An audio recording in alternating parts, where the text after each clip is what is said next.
I know for me, when I was in the life, I did welcome drugs because I just didn't want to feel or see anything.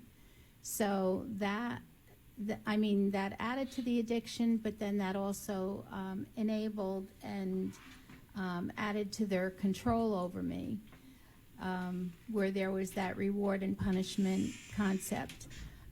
As far as emergency rooms and beatings or any other health issues, I mean, I had no insurance, and one of the big red flags, because it's so difficult at times to identify what a trafficker looks like, you know, what these criminals look like, because it's very deceptive and they're masterminded. I'm uncomfortable even giving them that credit, but it's so true. But one of the victims across the board that, from my own experience, is that when victims, whether they know they're victims or not, they don't speak for themselves and their head is down and someone else is speaking for them, or they start to speak because they may be feeling a little safe to speak, but the perpetrator, the criminal, takes over. That's a huge sign, whether it be regardless of what setting, whether it's healthcare, any other setting as well. But in hospitals, I felt safe, but I was still scared because the perpetrators there, you know, very rarely was I left alone. And one of my women traffickers was always tagging along with me. And if I didn't keep in the aligned steps that I was psychologically groomed to be set in, and then she would go back to him, and then there was retaliation. And their threats are real. There is a lot of violence. So, you know, so those are areas that are really important. I know in another instance, I mean, even as a child, I remember someone intentionally hurt me, and this was a family member, and I went to the hospital, and I share this with you because it's the way I thought, the way I thought everyone lived like this. I thought that this was the normal. And I remember going to the hospital because a family member intentionally hurt me where I required stitches. So I was at the hospital, and my mother came, and the staff was asking what happened. And my mother was protecting someone who was harming me and said, oh, she closed the door too hard. But that's not what happened.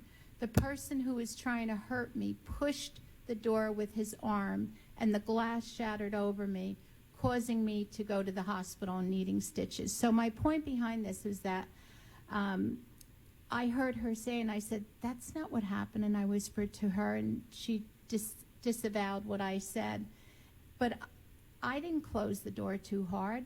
But my takeaway from that was what I learned through the years is protecting those who are hurting me. So that foundation was already laid at a very young age. And the other part is when I said to her, why did he hurt me? And she said, he didn't hurt you, he loves you. So, you know, there's that trauma bonding, there's the Stockholm Syndrome. There's so many layers to this, because it's not until, for me, I mean, my healing journey will always continue. I'm in counseling. I don't go as frequent as I used to, but for me, I have my tool belt on. I know what works, and especially being called to do the work that I do, it's important that I take care of myself, and I know what needs to be done. But it's not like you go to counseling and say, okay, I'm all better, I arrived. That's not how this works. The trauma, the triggers, they're always there. So in order to do this effectively, I know what my needs are. I know when I have to say no. I know what the boundaries are. As far as the school setting, I mean, it is incredible. I am just taken back every time I walk into a school, whether it's middle school through universities. These kids from 6th grade are so engaged, and they're so hungry not only to listen, but to talk. And unfortunately, we always have to adhere by the bell. You know, you get so many minutes. I think it's 32 minutes per class.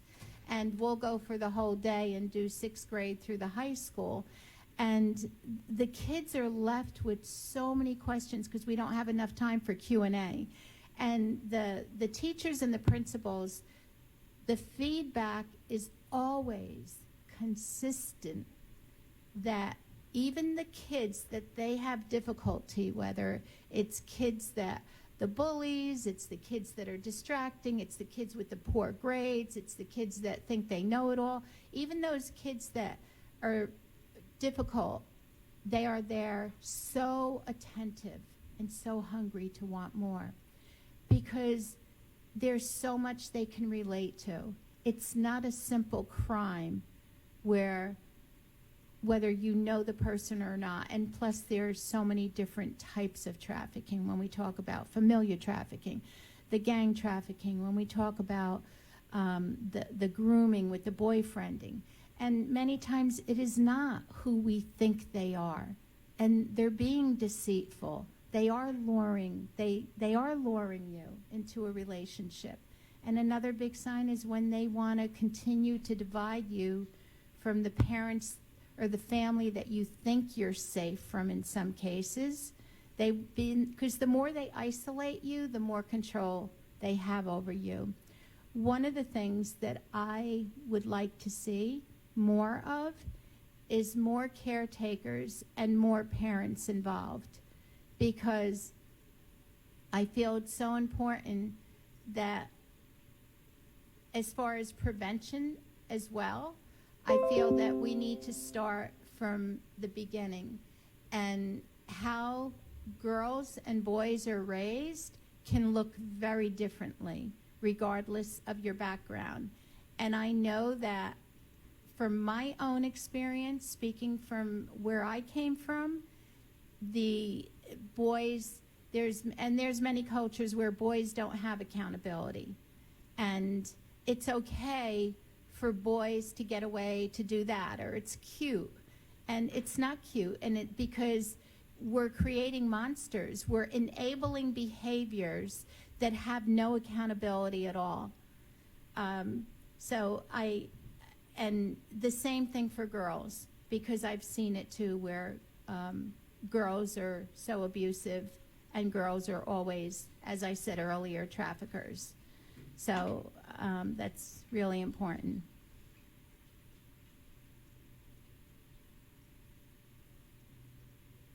Thank you, Ms. Gina. Representative Smith, you mentioned about psychological healing, and you talk about faith perspective. One thing that I submit to you all is to somehow introduce a bill that allows for continuous mental health services in form of funding for survivors. We know that trauma isn't a linear path. People don't heal. It's a continuous journey. And so if a survivor is not a believer, perhaps they can have access to funding that allows them to receive mental health services. And from a faith perspective, when I'm at these things, I am aware that there are survivors that are watching from all over the world. And so if you are a survivor that's watching all of us today, I would say that from my personal experience that you cannot heal by yourself. Everything you see was formed by something you can't see.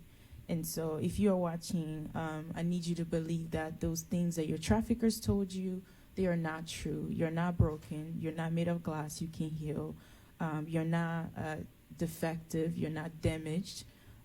You're not disposable. You are loved. And if you have experienced religious trauma, you can identify to that. I invite you to have a sense of belief. At least try it out. You can't possibly heal on your own. God did not hurt you, people did, and it's people that's going to give you hope again. So thank you.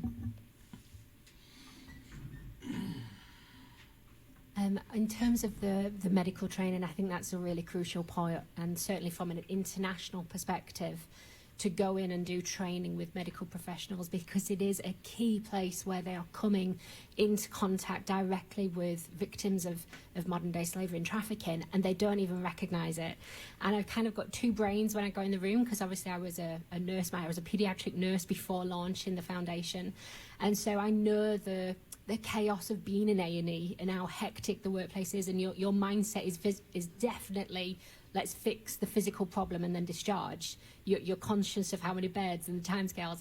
And so the crucialness of going in and training medical professionals of what to be aware of, what are the red flags, and then what to do so that they don't endanger the victim further. And so I think doing medical training is crucial. So we've just started launching ones in hospitals that are right on the borders between Kenya and Uganda, because we're seeing a lot of children crossing over the border there, being trafficked. And so we're starting to do training in the hospitals on both sides of the border, because this is a key place. The other area you obviously mentioned was schools, and I think from a prevention point of view to go in and reach the children at an early age of what to be aware of, what to look out for.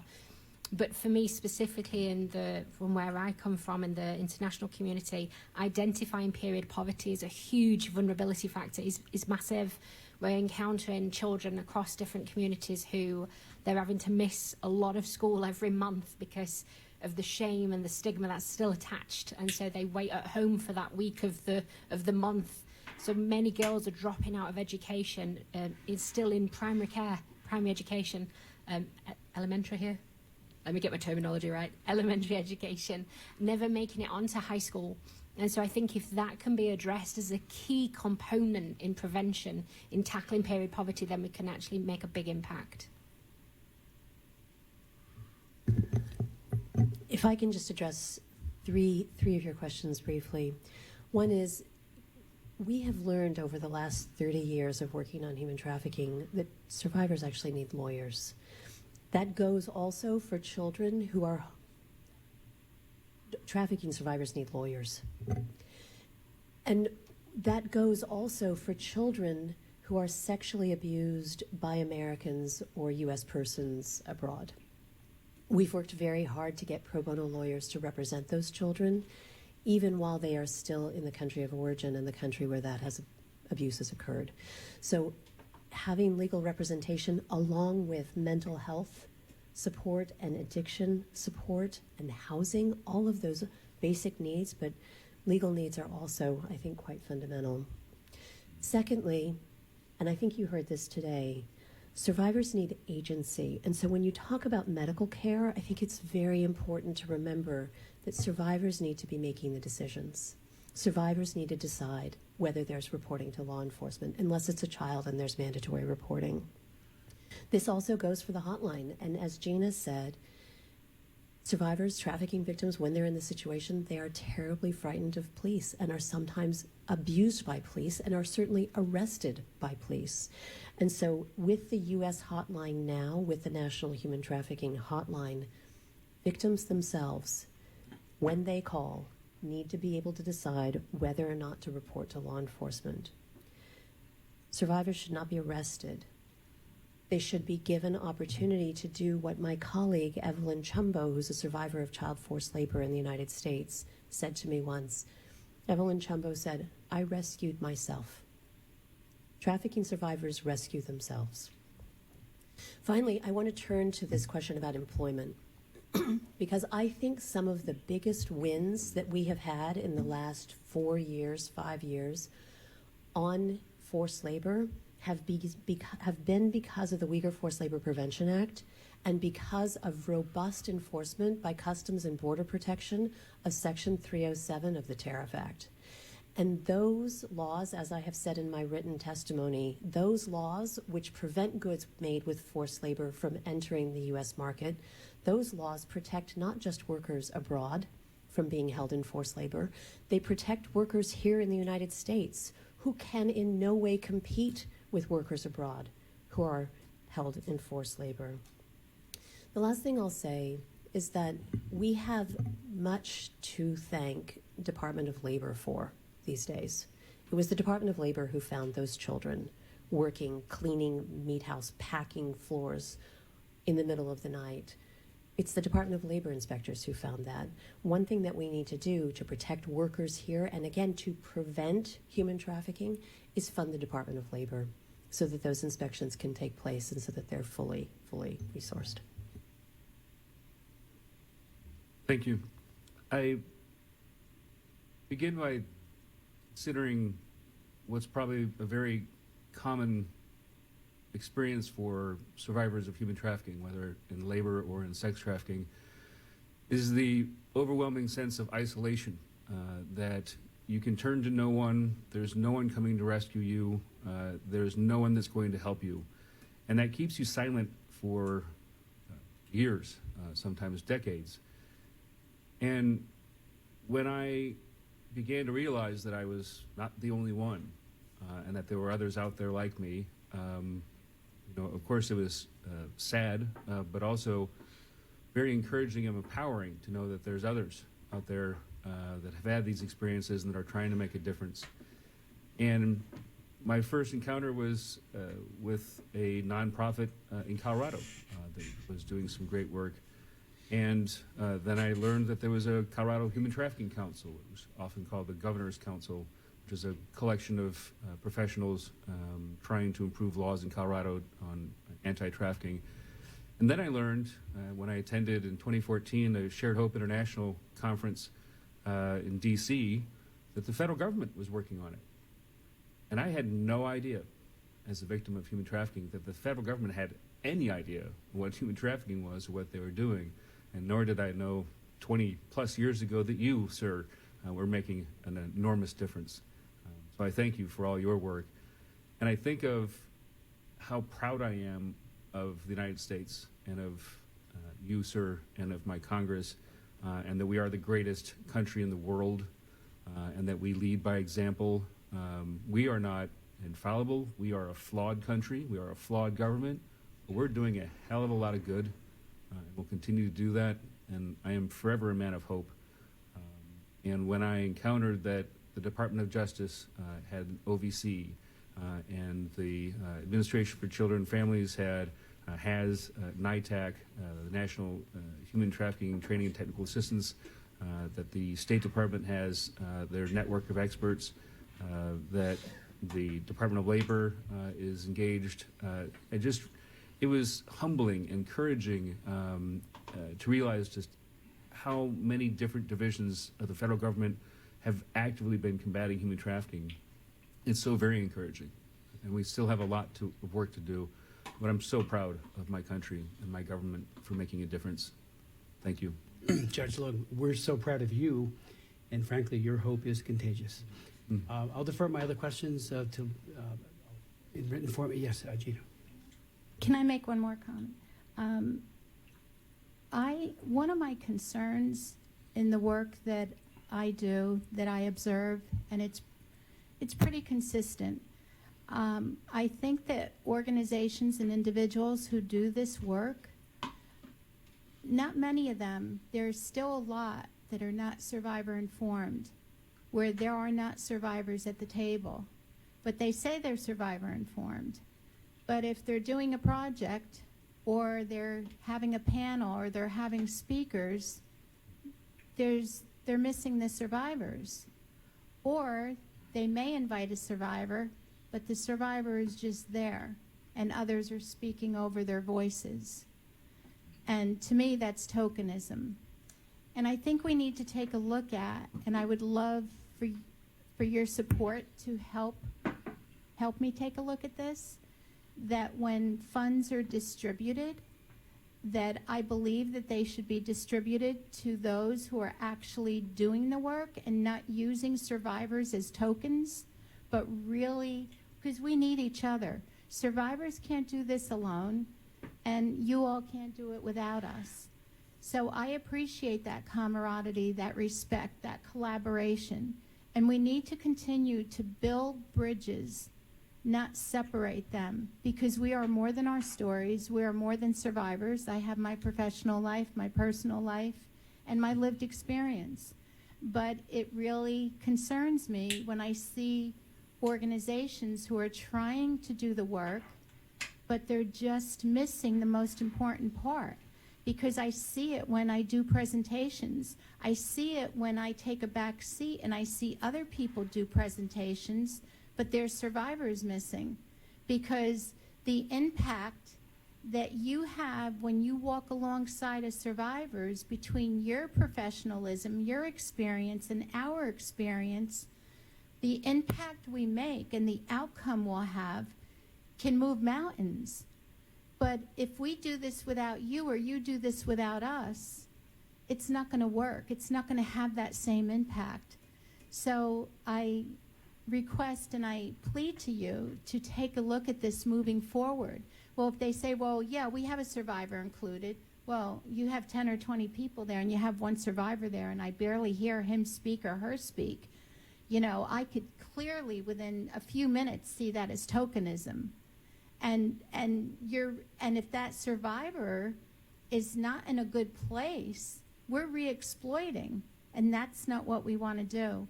I also want to just mention that for me, which I'm so grateful to, and I always will be, has been a big part of my healing, has been Celebrate Recovery, which I did not intentionally go to one day and say, oh, you know, I have issues. I didn't even think I had issues. However, I went and I was invited, and it was 4 books and a year commitment, and it was free. It's all over the country. And I was invited, and I says, I'll just do it to do it. And when I started, it was incredible. I mean, I did get to the point after a couple of months where the horses were at the gate, and the trauma and the triggers were coming out, and I was saying, I can't continue going there because it's causing me to remember things that I buried decades ago. But that is where my healing and what I'm so grateful for. The only difference between NA and AA and Celebrate Recovery is that this was a faith-based program. And I share this with you because part of it is I had one prayer. And as Robert had shared too, you know, the isolation and feeling or being alone can be really, really difficult. And I prayed to meet one survivor. I wanted to meet one survivor because I think it's like someone who's going through cancer, or they're recovering, and they have those groups, you know, different types of groups, divorce groups, cancer groups, recovery. I wanted to meet one survivor, not necessarily to get into a group, but just, you know, just to be able to relate, you know, that I wasn't alone. And it was amazing. My prayer was answered, just incredible. I met the soap art project, Teresa Flores, and through Teresa Flores, who does soap projects throughout the United States, provides healing retreats for women and men. I have a community of brothers and sisters throughout the United States, and it's just so important that we have that as well. Thank you.